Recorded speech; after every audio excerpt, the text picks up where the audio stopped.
Today we celebrate America. Our freedom, our liberty, our independence. The 4th of July is a sacred day in our country. A day of history, of hope, remembrance and resolve, of promise and possibilities. Before me stands monuments of the greatest and the goodness of our nation. Monuments of light and liberty. There's a towering memorial to George Washington, the general who led our revolution, the president who set our nation on its course. There's a memorial to Thomas Jefferson, whose words about liberty and equality literally changed the world. And across the tidal basin from the Jefferson Memorial, there stands Dr. Martin Luther King Jr., his arms crossed, his eyes fixed ahead toward the promised land where equality is not only an aspiration, but a reality. They help define who we are, guide what we do, remind us of the work that history has given us in our own time.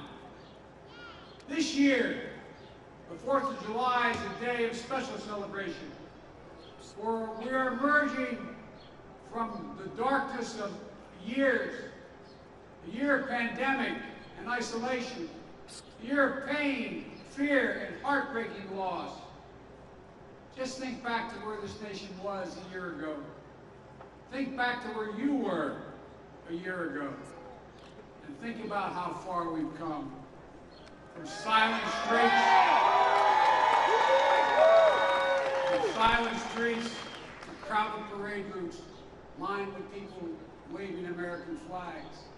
From empty stadiums and arenas to fans back in their seats cheering together again.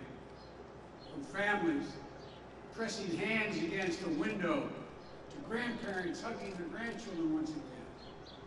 We're back traveling again. We're back seeing one another again. Businesses are opening and hiring again. It took a plan. We're seeing record job creation and record economic growth. The best in 4 decades, and I might add, the best in the world. Today, all across this nation, we can say with confidence, America is coming back together. 245 years ago, we declared our independence from a distant king. Today, we are closer than ever to declaring our independence from a deadly virus. That's not to say the battle against COVID-19 is over. We've got a lot more work to do. But just as our declaration in 1776 was not a call to action, not a reason for complacency or a claim of victory, was the call to action. The same is true today. Back then, we had the power of an idea on our side. Today, we have the power of science. Thanks to our heroic vaccine effort, we've gained the upper hand against this virus. We can live our lives. Our kids can go back to school. Our economy is roaring back. Don't get me wrong, COVID-19 has not been vanquished. We all know powerful variants have emerged, like the Delta variant. But the best defense against these variants is to get vaccinated.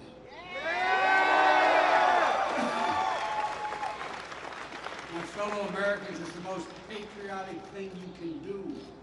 So please, if you haven't gotten vaccinated, do it now. For yourself, for your loved ones, for your community, and for your country. You know, that's how we're going to stay ahead of these variants and protect the hard-won progress we've made. We never again want to be where we were a year ago today. So today, while the virus hasn't been vanquished, we know this: it no longer controls our lives, It no longer paralyzes our nation, and it's within our power to make sure it never does again. And for that, we can thank the scientists and researchers, the educators, and all the other frontline and essential workers, like many of you here today, who became the light to see us through the darkness. I hope you know that you, the American people, have been part of one of the most remarkable achievements in American history. But in this moment of joy, we know that this day falls hard on all those who've lost a loved one. As I've told you before, each day I carry a card in my pocket with my schedule on it. And the back of that schedule, on that card, I have the number of Americans who've lost their lives to COVID, the precise number. As of tonight, that number is 603,018 people who've lost their lives. There are husbands and wives, mothers and fathers, sons and daughters, brothers and sisters, grandparents, friends, neighbors, co-workers. And we also remember all those who lost this year, that we lost, and families lost to other causes of death, and cruel twists of fate. They too left behind loved ones, unable to grieve or mourn or find closure. Each of them meant the world to someone they left behind. And those of you who've been through all this know that to heal, you have to remember. We have to remember them. And we will. We'll commit to always remember them. That's what we'll do. I've long said that America is unique. Unlike every other nation on earth, we were founded based on an idea. We hold these truths to be self-evident, that all people are created equal, endowed by their Creator with certain unalienable rights, among them life, liberty, and the pursuit of happiness. And while we've never fully lived up to those words, we have never given up on them. They continue to animate us, and they remind us what at our best we as Americans believe. We Americans, we believe in honesty and decency, in treating everyone with dignity and respect, giving everyone a fair shot, demonizing no one, giving hate no safe harbor, and leaving no one behind. We lead by the power of our example, not the example of our power. We're part of something so much bigger than ourselves.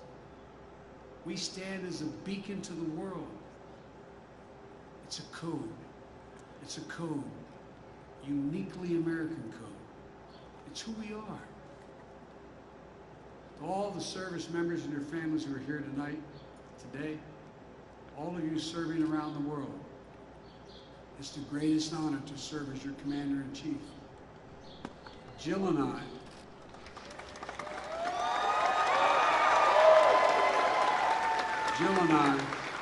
and our entire family, thank you for your service and sacrifice. Like so many military families, thinking of the loved ones who served, we think of our son Bo today. You're all part of a long chain of patriots who pledged their lives and their sacred honor in defense of this nation and democracy around the world, for freedom and fair play, for peace and security and opportunity, for the cause of justice, for the soul of America itself. But the defense of all that we love doesn't fall on your shoulders alone. It falls on all of us, every one of us, every American. Each day we're reminded there's nothing guaranteed about our democracy, nothing guaranteed about our way of life. We have to fight for it, defend it, earn it. Folks, it's up to all of us to protect the right to life, liberty, and the pursuit of happiness, the right to equal justice under the law, the right to vote, and have that vote counted. The right to breathe clean air, drink clean water, and know that our children and grandchildren will be safe on this planet for generations to come. The right to rise in the world as far as your God-given talent can take you, unlimited by barriers of privilege or power. One of the great gifts of the spirit of independence. And think about this. One of the great gifts is our capacity to see ourselves whole and see ourselves honestly. What we've gotten right, what we've gotten wrong. It's a measure of the greatness of America, and we are a great nation. We don't seek to bury the wrongs. We face it. We work to make it right. You know, history tells us that when we stand together, when we unite in common cause, when we see ourselves not as Republicans or Democrats, but as Americans, then there's simply no limit to what we can achieve. None. And today, we see the results of the unity of purpose. The unity of purpose in forging in our nation, we're forging in our nation.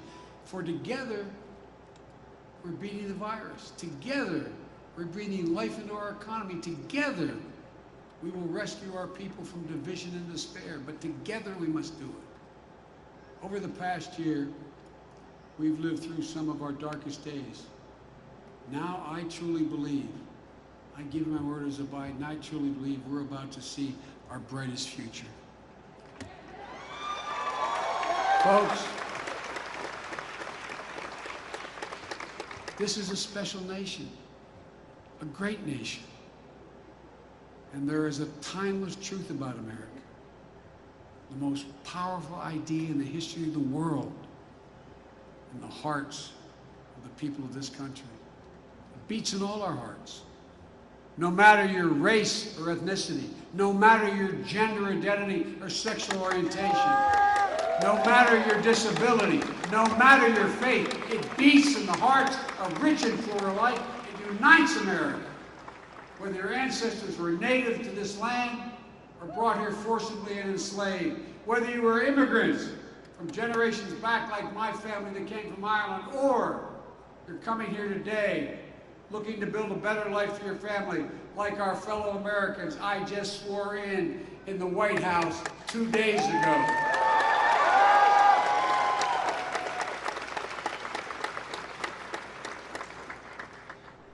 The American creed, we use that phrase, the American creed, is we're all equal, created equal.